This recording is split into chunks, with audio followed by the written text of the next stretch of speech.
In this video, I'd like to talk a little bit about rhythm guitar.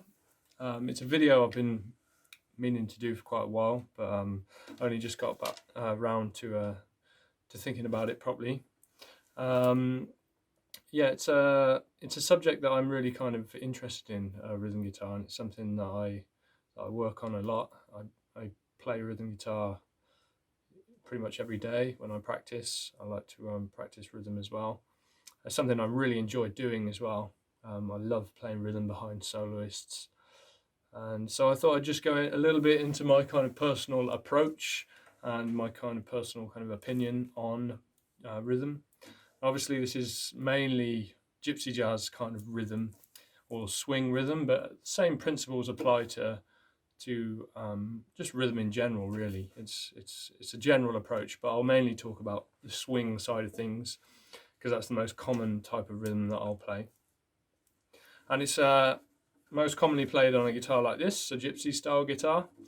You get a certain sound and a certain kind of crunch and a certain bark out of a guitar like this, which you don't get on other types of acoustics. But again, my approach is very often similar when I'm playing a swing style rhythm. Even on electric guitar, sometimes it can work as well. So obviously I should probably mention the term Le Pomp, and there's lots of differing opinions on Le Pomp and what real Le Pomp is and that kind of thing. And I should start by saying that what I do, the way I play rhythm, isn't necessarily what you'd consider traditional Le Pomp. At least I don't think so anyway. It's the way I play, the way I kind of feel swing and rhythm in general. That's how I play. So I'm not trying to kind of copy a gypsy jazz rhythm style. So some people might like that, some people might not. It depends on where you're coming from and what kind of sounds you want to make. But this is my personal approach to it. So basically, my kind of thoughts with rhythm guitar is when I play, I'm trying to emulate a drum kit.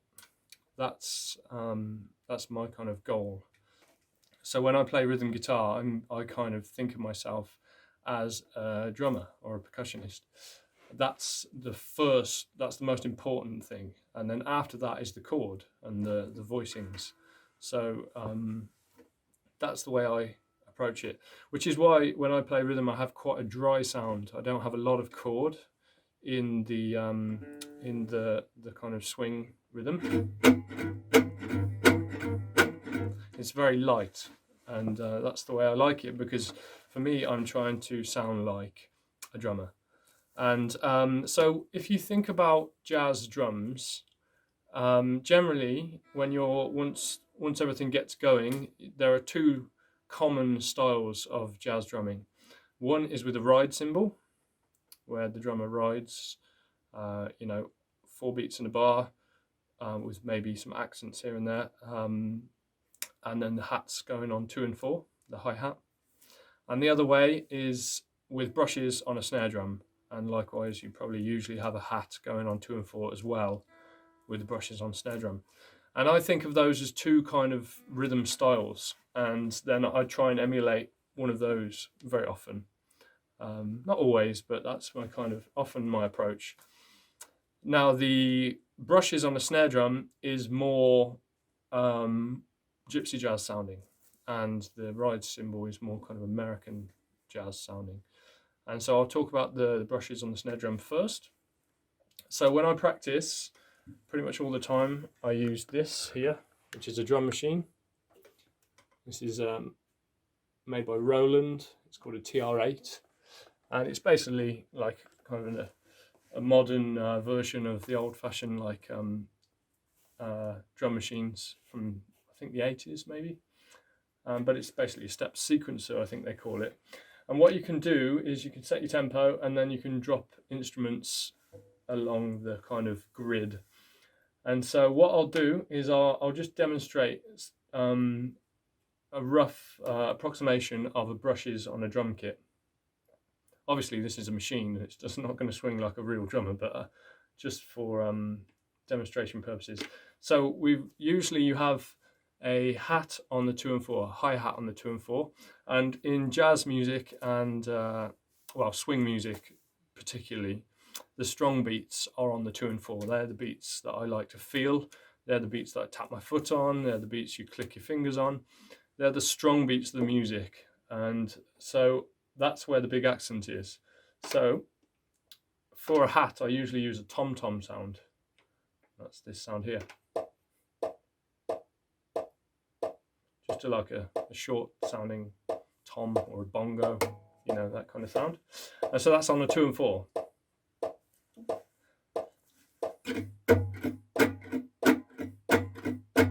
And then what you add into that is what the brushes would sound like, and it sound a bit like this.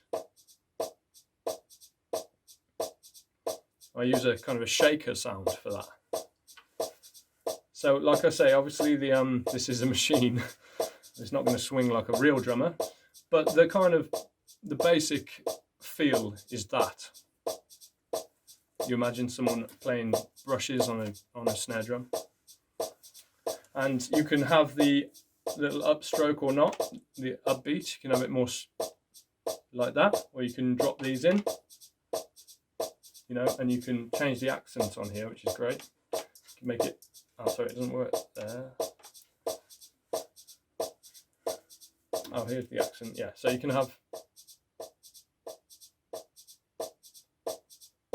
I set it so you can have, I don't know if you can hear that through this phone here, but I set it so the accent is on the 2nd and 4th beat. Like that. But you can adjust that on here, which is really great.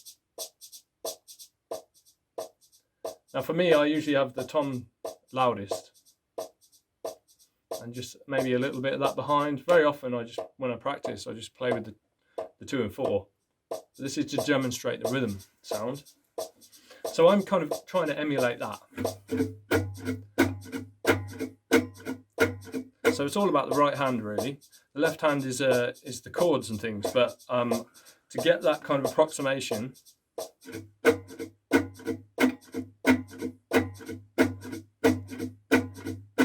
I kind of approach it like that. Now when I play rhythm, usually the 2 and 4 is a short kind of percussive hit rather than a chord. And I get that sound by playing into the strings. And kind of when you're playing a bit more aggressively, the strings will also hit the frets as well, like that. And that's part of the sound as well.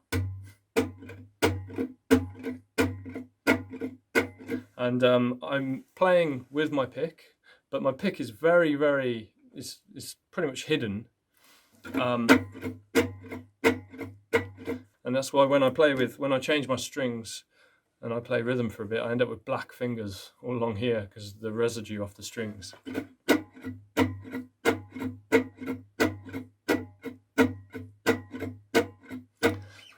And so that's the kind of feel I go for, and then I'll add in the chords. And so the chords are very light. I think the key to this kind of rhythm is not to have too much emphasis on the 1 and 3. So you want it really, really light on the chords. At least this is the way I like it. So the accent is still on the 2 and 4.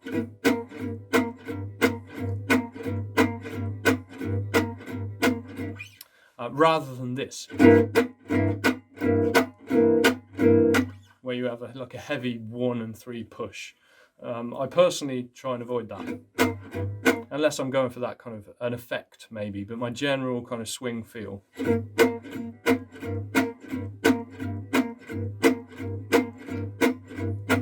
And very often when I play rhythm, I'll play, I do like the kind of chunky chords, but a lot of the time I'll play 3-note chords, and I like the way, like for example, the notes on the D and G move around, so you can end up with these kind of, depending on the chord sequence, so they're almost like horn lines.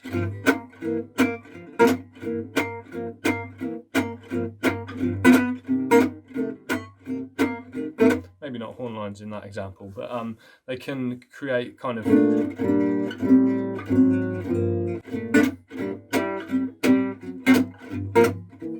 so very often I'll put emphasis onto the middle strings, especially if there's a bass player, because if there's a bass player, they've usually got the low end. So I'll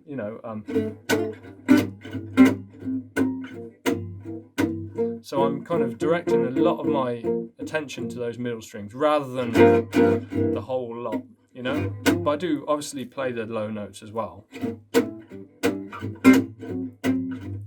Unless of course I'm doing like some kind of moving bass line, when I'll direct attention to the lower strings. But that's the kind of sound I very often go for, and that's the brushes type sound. The other style of jazz drumming that's common is with the ride cymbal, and for this style I play slightly different, and usually I tend to use it more for slower tempos. So maybe something like this.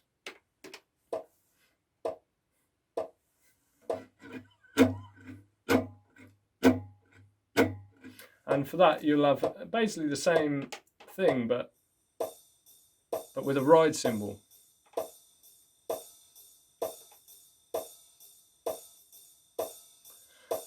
And the thing is with the ride cymbal is it's longer. The decay is longer. Very often it lasts a whole crotchet, you know, a whole beat. Whereas the brushes is a tighter sound. So as a result, I often change the rhythm sound, and I put more chord in and longer chords. So I approach it more like that, and that's the kind of what I consider the ride cymbal rhythm. Obviously, it doesn't sound like a drum kit at all, but it just, I mean, it's more that it suggests the kind of accents that you get within that type of jazz drumming.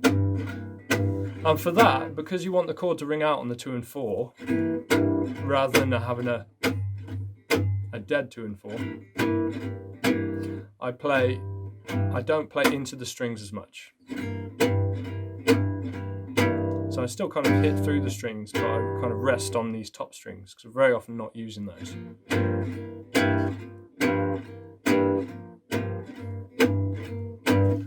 So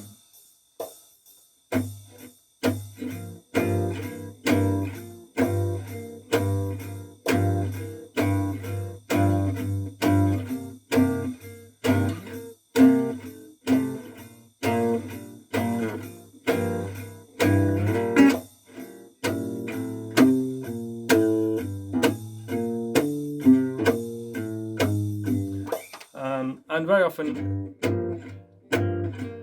it's a slightly more even sounding because you're not giving the big 2 and 4.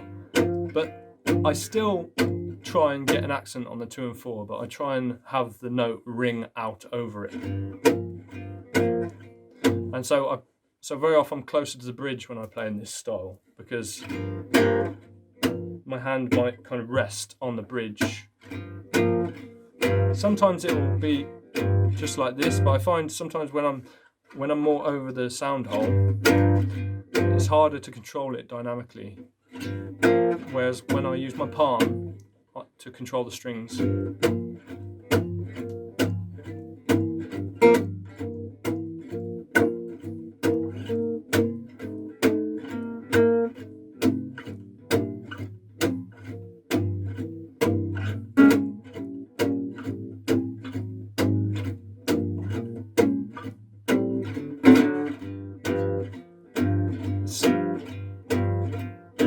slightly different sound, I guess, when I come over the sound hole. But all of that, what I was doing there was kind of in my mind, I'm thinking like a more of that laid back kind of ride cymbal feel, as opposed to the tighter brushes feel.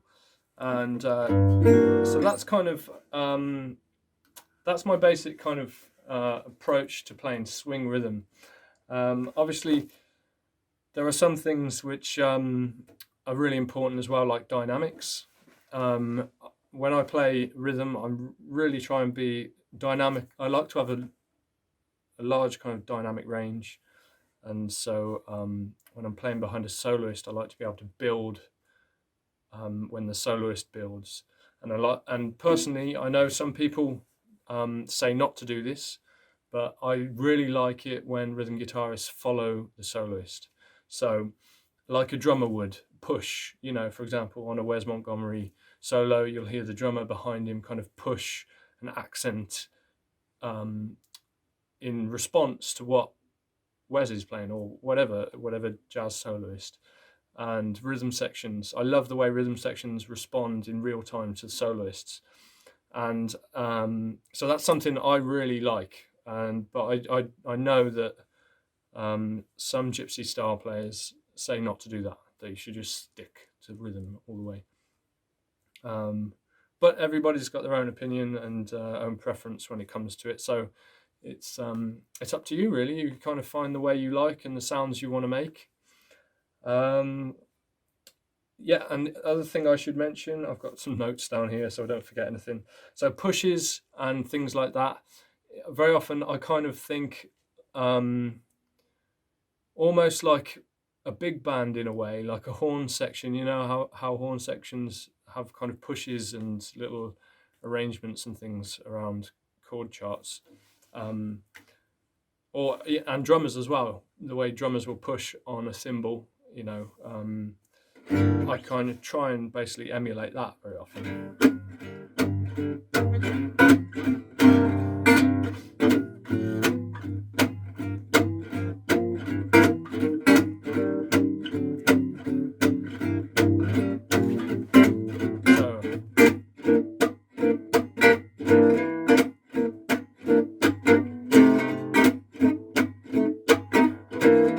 So that's kind of something like a rhythm that you might hear like in a big band, swing big band.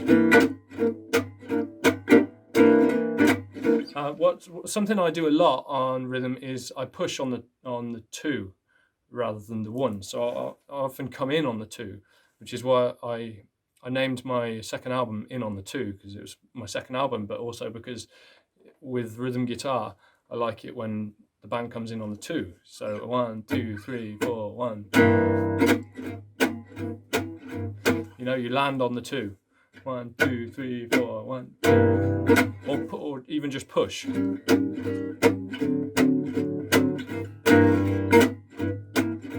Rather than on the 1 and 3. Or the 1 even. Like that. I sometimes do that, but I tend to feel the 2 more, and even the 4 sometimes.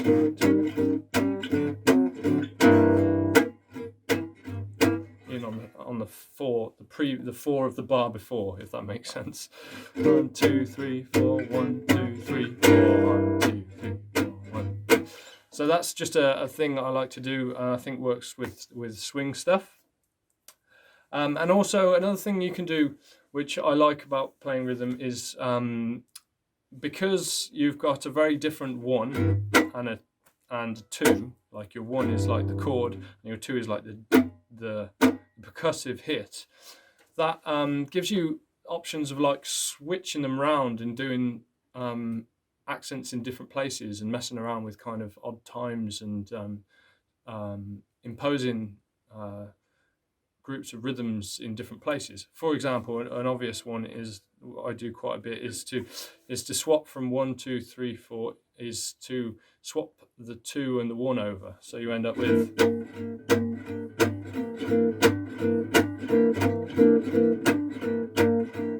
so like that. So I'll give you in context with a 12 bar.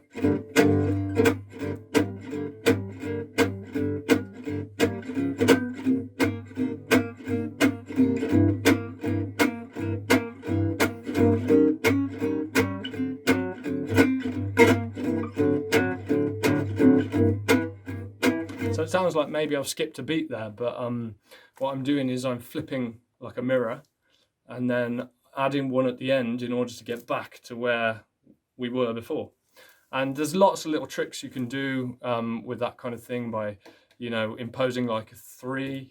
You could like divide a beat into 3 and then divide 2 beats into 3 and then divide like group those into twos, so you end up with, you know, 1 2 1 2 3 4 5 6. So you have 1 2 3 4 5. So over a rhythm, you have to get tempo right for this. So yeah, so so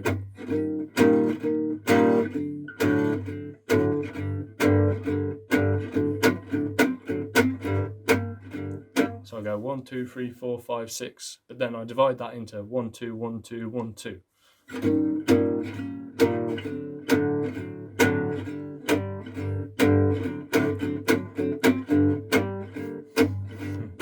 It's kind of funny to do stuff like that.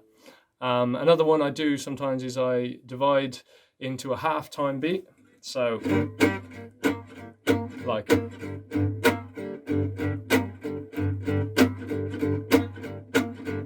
so anyway, hopefully you found that kind of interesting, and hopefully I've covered most points, but I could talk about rhythm guitar all day. You know, I really love doing it. So feel free to ask me any questions about it, and I'll happily answer them. And yeah, see you next time.